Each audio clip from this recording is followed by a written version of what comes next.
Good afternoon. You know, weddings are always such joyous occasions, or they can be, or they should be.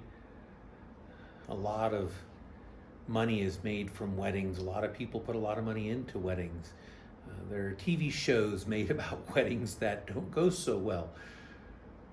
They're such great things. My wife and I, our wedding was a very small affair. We were on a bridge over the Poudre River in Colorado. It was just me and her, daughter Shadiah, her friend Linda, and our officiator Tony. We even took a VHS recording of it just so we would have it. And when you play it back, all you can hear is the sound of the rushing river. But you know, a few years later, quite a number of years later, about 13, we decided we were going to do a vow renewal. It was sometime in 2004, I think, but we didn't get it done until 2005. So a lot of time and effort went into planning for this wedding.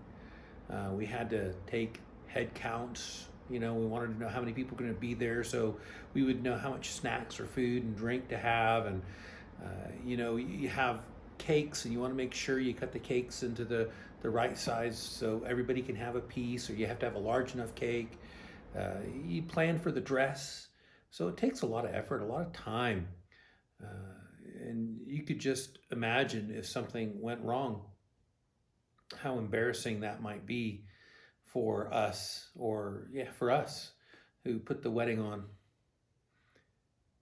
This is exactly what happens in Cana in Galilee. Jesus and his mother happened to be at a wedding.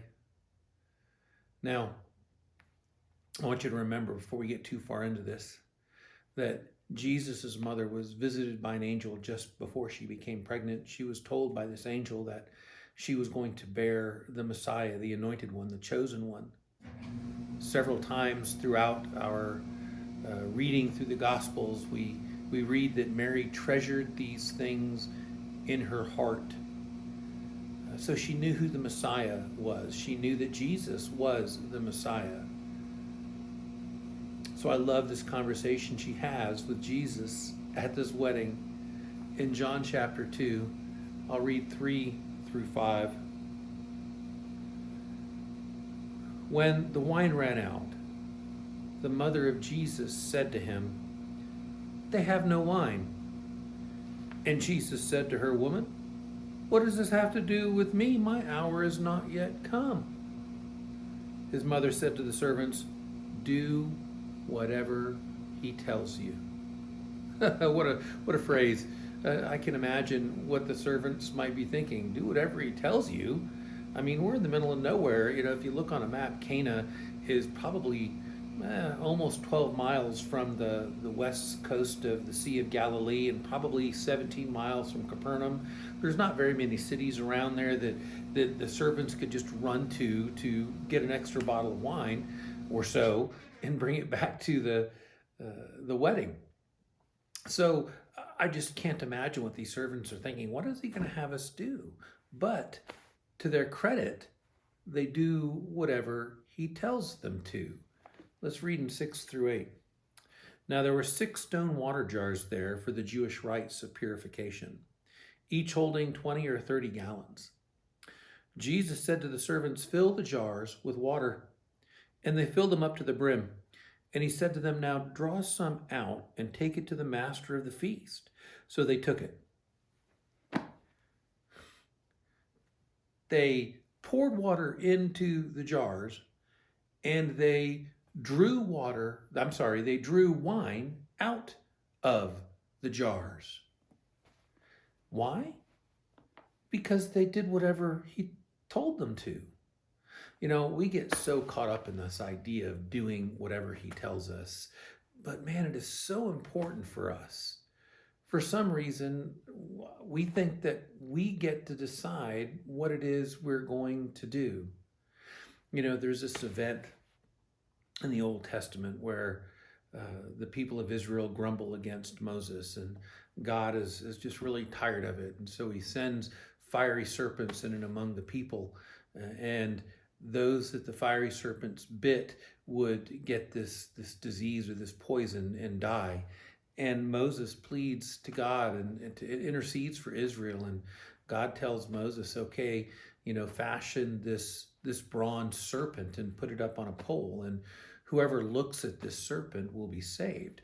And we see that, Jesus is talking to Nicodemus in chapter 3 of John, and starting in verse 14, it's, and as Moses lifted up the serpent in the wilderness, so must the Son of Man be lifted up, that whoever believes in him may have eternal life.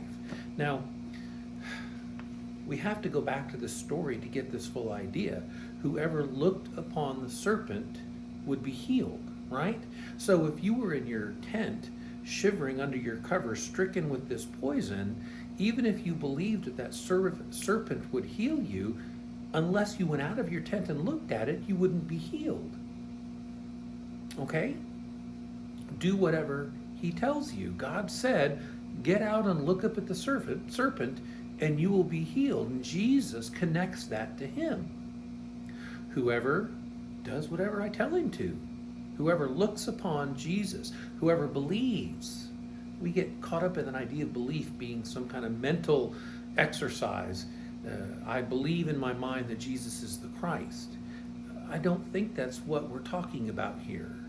The men in the Old Testament, the people in the Old Testament, had to look up to the serpent in order to be healed. They could believe that the serpent would heal them all they want, but unless they looked up to the serpent, they would not be healed. And we get back to the disciples' response to the jars of wine in John chapter 2 and verse 11. And we read, this, the first of his signs, Jesus did at Cana in Galilee and manifested his glory. And his disciples believed in him. His mother told the serpents, do whatever he tells you to.